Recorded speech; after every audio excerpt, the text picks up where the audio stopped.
Hello. After we argued, my fiancé texted me. I'm staying at my ex's place tonight. Deal with it. So I did. The next morning, I watched her completely lose it.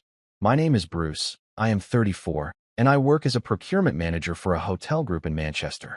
My job is structured, heavy on deadlines, and I am usually up before 6 because suppliers start calling early. My fiancée is Rachel, 31. We had been together for almost 4 years, engaged for 8 months, and living together in a flat I leased in Castlefield. We split bills unevenly because I earned more, but I covered the rent and utilities while she handled groceries and most of the decorating decisions. I am posting because what happened after our last argument was strange enough that even now I am not sure whether I handled it correctly or just efficiently. Rachel had a talent for escalating things fast. Not every disagreement, but enough of them that I had started noticing a pattern. If something did not go her way, she stopped arguing about the issue itself and switched to making the situation ugly. Sharp comments, cheap shots, dragging in unrelated things, then acting like I was cold for refusing to keep going. That night it started over something stupid on paper and not stupid at all underneath. We were supposed to finalize a deposit for a wedding venue that weekend. I had already told her twice I wanted to review the contract before sending anything, because there were penalty clauses for date changes. She said I was treating a wedding like a procurement bid. I said a contract is still a contract even if flowers are involved. That was enough to set her off. She accused me of stalling because I was secretly unsure about marrying her. I said that was not true and asked her to stay on topic. Then she moved to personal attacks, said I made every happy thing feel like admin, said living with me felt like being managed by middle management. I told her if she wanted a real conversation, fine, but I was not going to sit there while she tried to win by being nasty. That was when she grabbed her coat, stood by the door, and said she needed space. I said take the evening, cool off, we can talk tomorrow. About 10 minutes later my phone lit up. I am staying at my ex's place tonight. Deal with it. Not a bluffing kind of message. Not vague. Not sent to provoke ambiguity.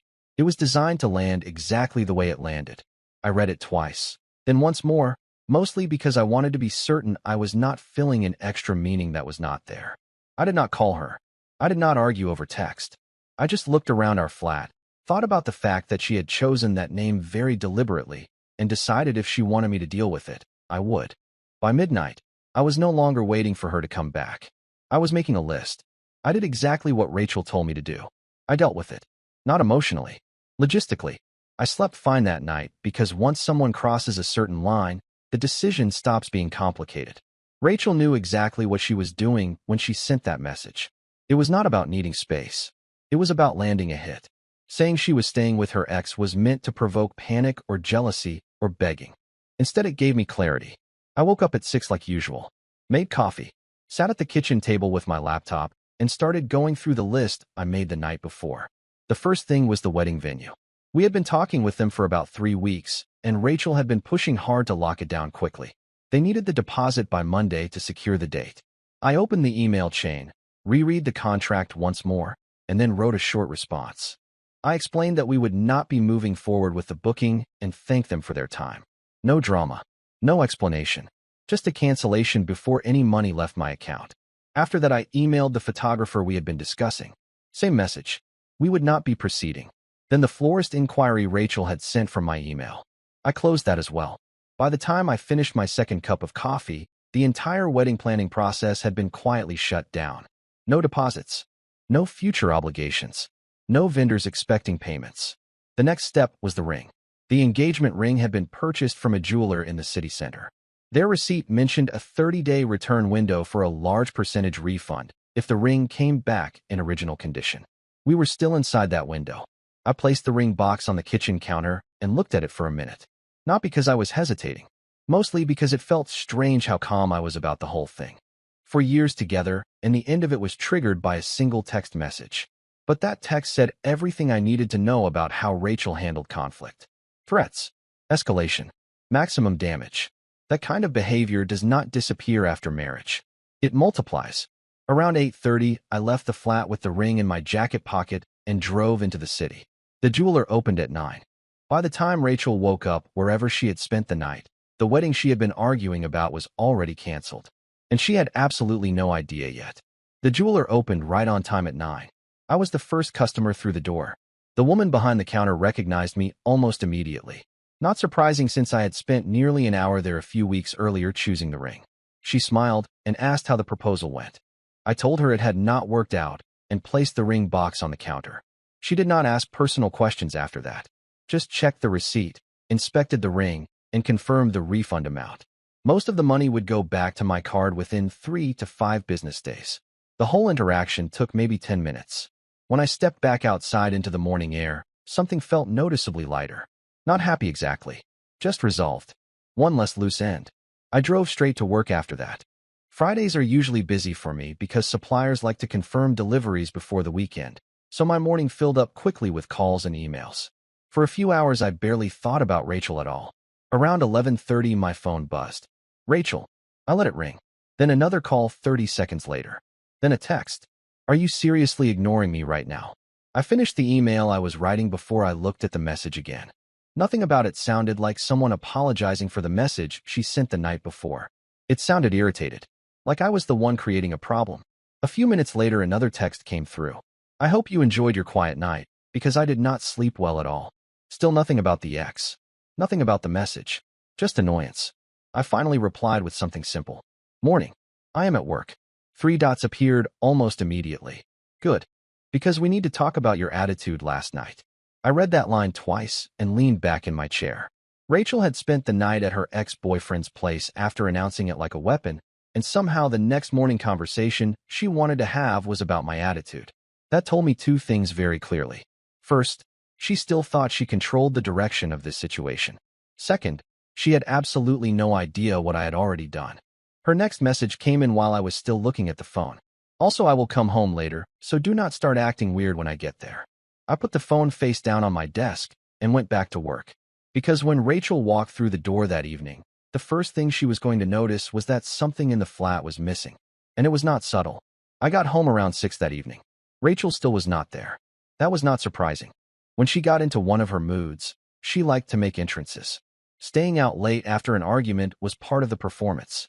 It created tension so she could walk in and restart the fight on her terms. Normally, I would have spent that time waiting. This time I used it differently.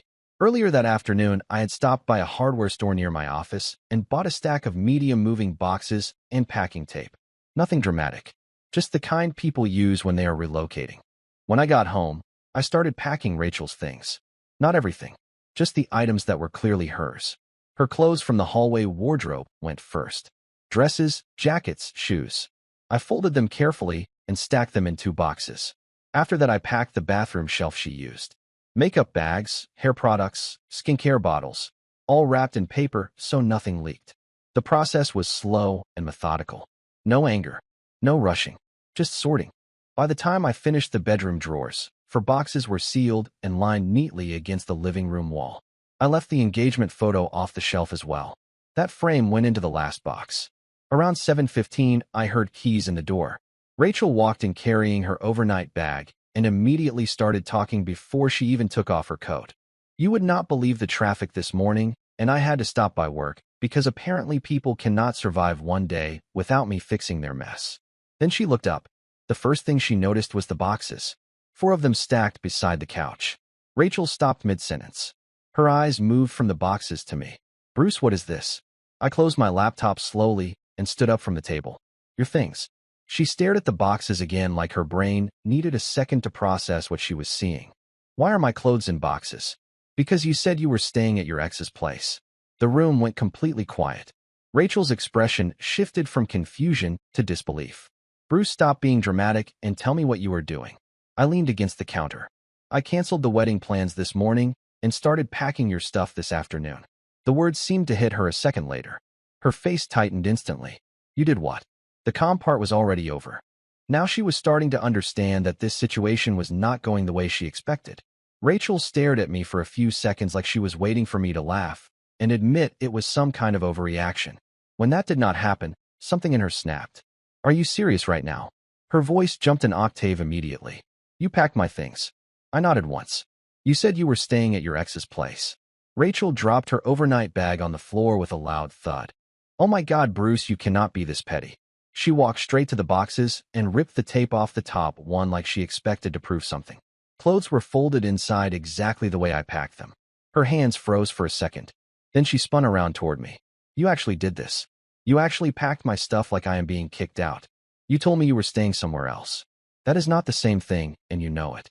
Rachel was pacing now, fast tight circles through the living room. Her voice kept climbing with every sentence. I left for one night because you were being impossible, and you respond by canceling the wedding and boxing up my life. Who does that? Someone who takes you seriously when you say you are staying with your ex. That sentence landed like gasoline on a fire. Rachel's face turned bright red. You cannot just cancel a wedding because you are having a tantrum. I did not cancel a wedding. I canceled a deposit. She threw her hands in the air. Oh my God, listen to yourself. She pointed at the boxes like they were evidence in a courtroom. This is insane. This is actually insane behavior. Her breathing was sharp now. Quick bursts of air between sentences. I went to Henry's place to cool off. That is what adults do when their partner is acting like a robot. I watched her carefully. You did not say you were cooling off. Rachel stopped pacing. I held up my phone. You said you were staying at your ex's place and told me to deal with it. For a moment, she looked like she might argue the wording. Then she exploded. Because you were supposed to react. Her voice cracked across the room. You were supposed to call me. Or get mad. Or do something. Instead, you packed my stuff like I am a tenant being evicted. She kicked one of the boxes lightly in frustration. You have completely lost your mind, Bruce. I shook my head slowly. No. For the first time all evening, I was completely sure I had not. Rachel kept pacing across the living room like she was trying to burn the anger out through movement. This is unbelievable. For years together, and you are throwing everything away because I spent one night somewhere else. You did not say somewhere else. I kept my voice even. You said your ex. Rachel rolled her eyes hard. Oh my God, Bruce, stop repeating that like it matters. It matters. Nothing happened. That is not the point. Of course it is the point. Her voice shot up again. You are acting like I cheated on you when I literally slept on a couch. You made sure to tell me whose couch it was. Rachel opened her mouth, paused, then shifted direction the way she always did when a point stopped working. Fine. We are both angry. Clearly this has gotten out of hand. She waved toward the boxes. So unpack my things and stop being ridiculous. No. The word landed flat and heavy in the room. Rachel blinked slowly. What do you mean no? I mean you should take your things tonight. Her expression changed instantly. Bruce, stop. You are not thinking clearly. I am. You cannot just throw your fiancé out because of one argument. I did not throw you out. You already said you were staying somewhere else. Rachel laughed sharply. So what now? You expect me to move in with my ex? That is not my decision. Her temper snapped right back. This is insane. You are insane. She pointed toward the boxes again. You canceled the wedding. You packed my life into boxes. Over one stupid fight. It was not the fight. It was the message. Rachel shook her head like she was trying to physically reject the idea. You are blowing this up on purpose. Tomorrow you are going to feel like an idiot. I walked to the door and opened it. Take the boxes. Rachel stared at the open doorway, then back at me. You are not serious. I picked up one of the boxes and set it outside in the hallway. Bruce, stop. I picked up the second one and placed it beside the first. Her voice started climbing again. You cannot do this. The third box went out. Rachel stepped forward like she might try to stop me, but then froze. The fourth box followed. I stepped back inside and held the door open. You should go. For a moment, she just stood there breathing hard. Then the shouting started again. You have completely lost your mind. Her voice echoed down the hallway as she grabbed the first box. This is insane. Do you hear yourself? I stepped forward, guided her out into the corridor, and closed the door behind her. Rachel immediately started yelling from the other side. Bruce, open this door right now. I locked it. And based on the volume of the shouting that followed, Rachel was only just getting started. Rachel started pounding on the door almost immediately after I closed it. Not knocking. Full force hitting the door with the side of her hand. Bruce, open the door right now. I did not respond. The pounding came again, louder. Bruce, I am serious. Open this door. I stood in the hallway for a moment listening. Her voice was bouncing off the walls of the corridor now. You cannot just kick me out like this. More pounding. This is my home too. I walked into the living room and sat down on the couch. The yelling continued through the door. Bruce, if you do not open this door right now, I swear to God. I checked my phone. 3 missed calls already. Then another. Then another. Rachel had switched from yelling through the door to calling. Her voice came through the hallway again. Pick up your phone. The phone buzzed again in my hand. Call number 6. Then a message appeared. You are acting insane right now. Another call. Another message. Open the door so we can talk like adults. I watched the screen light up over and over. Call number 9. Rachel's voice outside the door kept rising and falling between anger and panic. You cannot just ignore me.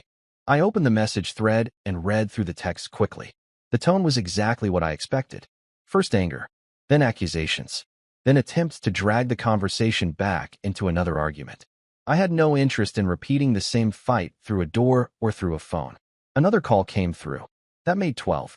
So I opened the contact settings and blocked her number. The phone went quiet instantly, for about 10 seconds.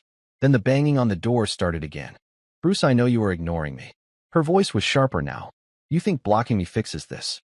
I did not move. A minute later, my phone buzzed again. Different number. Rachel. I blocked that one too. Then the messages started coming through social media. First on Instagram, then on Facebook. Each one more frantic than the last. I blocked those as well. Within a few minutes, the phone finally went silent again. Outside the door, Rachel was still yelling. But now she was yelling at a door that was not opening and a phone that was not responding. And judging by how loud she was getting, she was only just beginning to realize that I meant it. Rachel kept yelling outside the door for another 5 minutes. At first, it was pure anger. You think blocking me makes you right. Then it shifted into threats. You better open this door before I call someone. I stayed on the couch and waited. People like Rachel usually run through a predictable cycle when they realize they are losing control of a situation. First rage, then pressure, then trying to drag in outside witnesses. Right on schedule, her voice changed again. Fine. I am calling people. I could hear her pacing in the hallway now, shoes dragging slightly on the carpet. Let us see how your friends react when they hear what you just did. I checked my phone again out of curiosity. Blocked calls were already stacking in the log. She had clearly tried several more times. A few seconds later, my email notification chimed. Then another. Rachel had moved on to the next channel. The first email was short and angry, accusing me of humiliating her and acting unstable. The second one was longer and much more dramatic. Lots of words about betrayal, cruelty, and throwing away for years. I did not respond. Instead, I archived both messages and muted the thread. Outside in the hallway, her voice was getting louder again. Bruce, I swear if you do not open this door. Another knock. Then another. Then silence for a moment.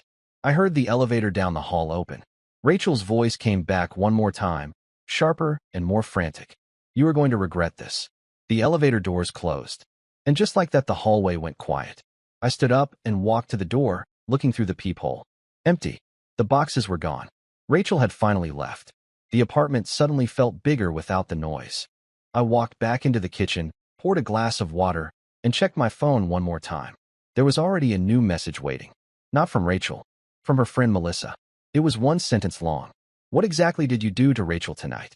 The message from Melissa sat on my phone screen for a minute before I opened it. What exactly did you do to Rachel tonight? I leaned back in the kitchen chair and thought about how much effort I wanted to spend explaining something that had already happened.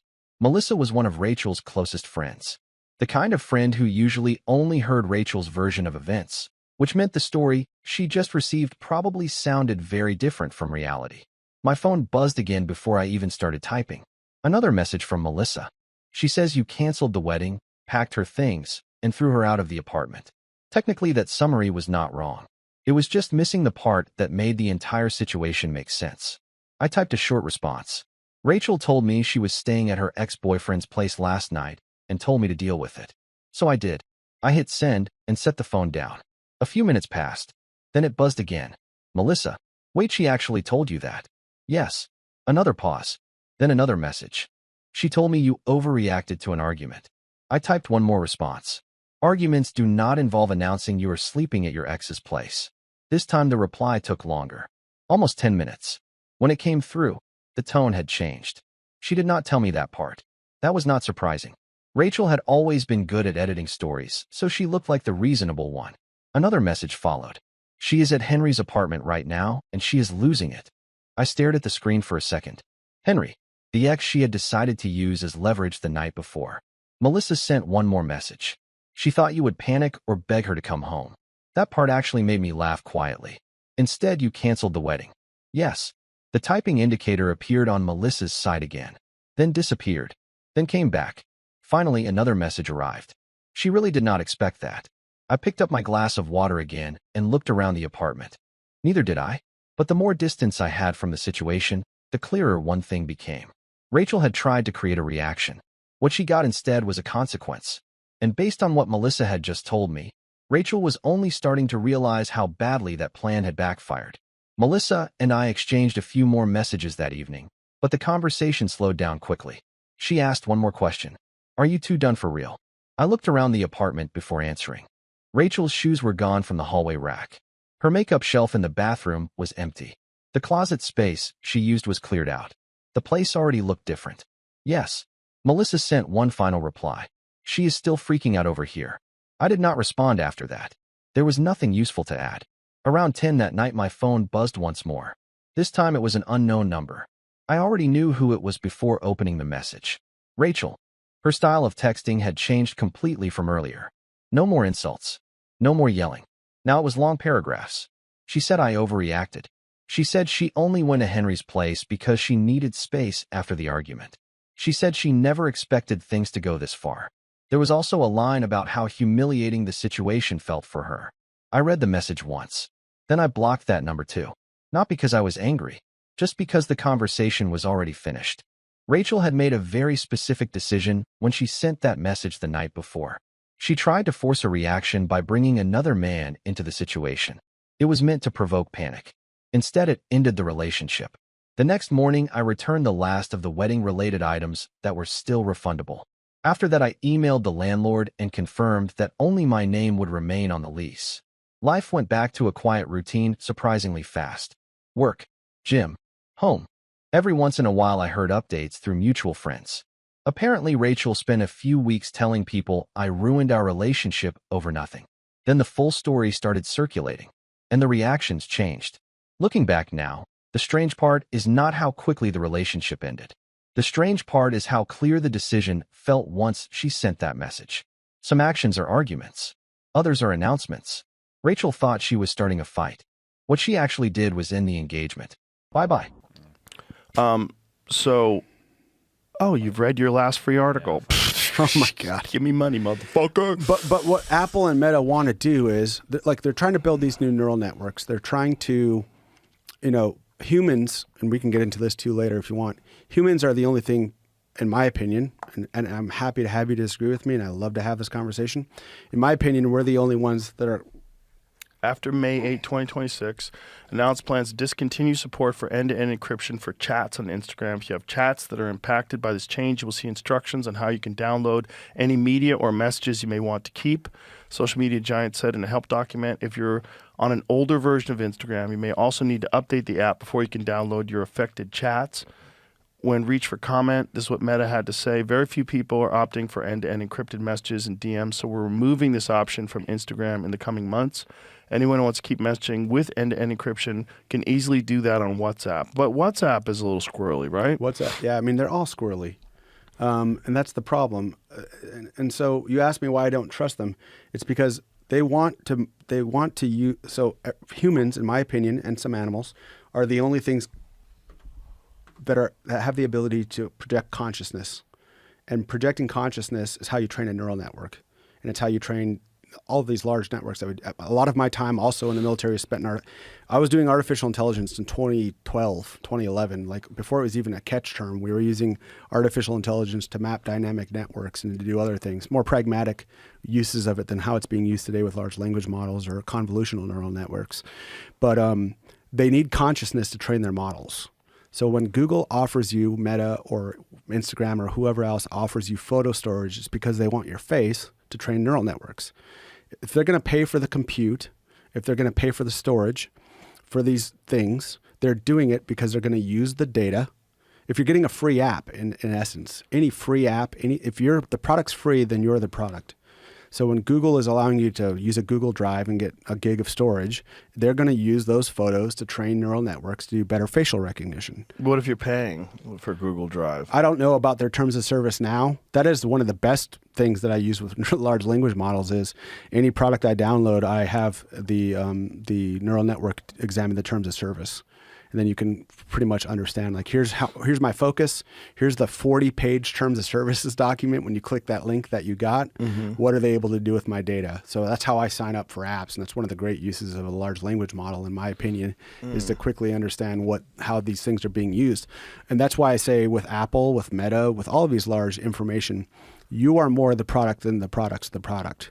And that is because they're trying to build the most powerful, capable artificial intelligences, which I think is a misnomer. And again, we can get into it later, but they're trying to build these hyper competent artificial intelligences.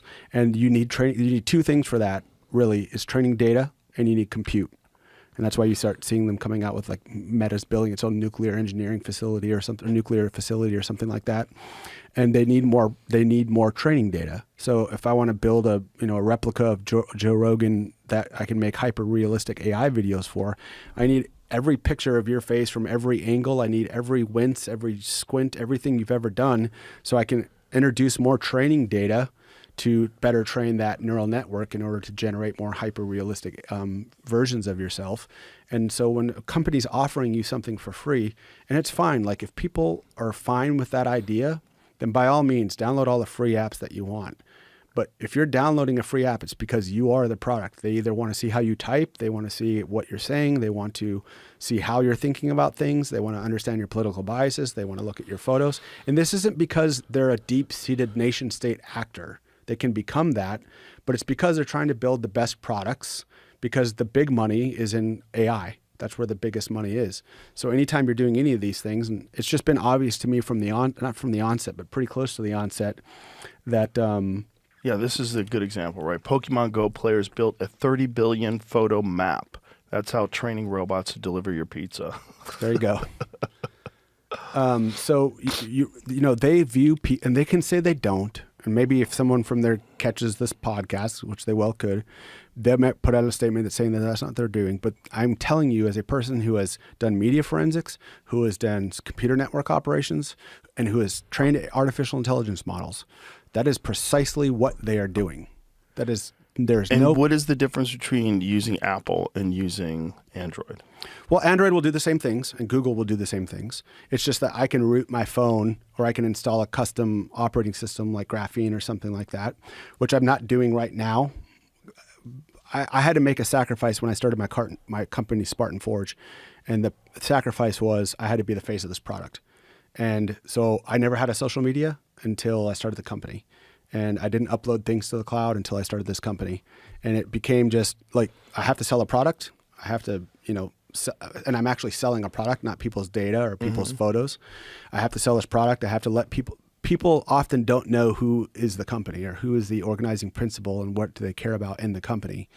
And I just made that trade and said, I'm going to have to become a public person and start putting things out there. And so, when I started the company, we started our first Instagram, and I started my marketing team started my first Instagram, and I had to start uploading things and talking about how I felt about things because I wanted people to know that this company was not going to be like the other companies that are out there. We don't sell their data. We don't sell emails. I can make $500,000 off my email list tomorrow, and I've been offered that money. We've got millions of emails from people who have signed up for our apps.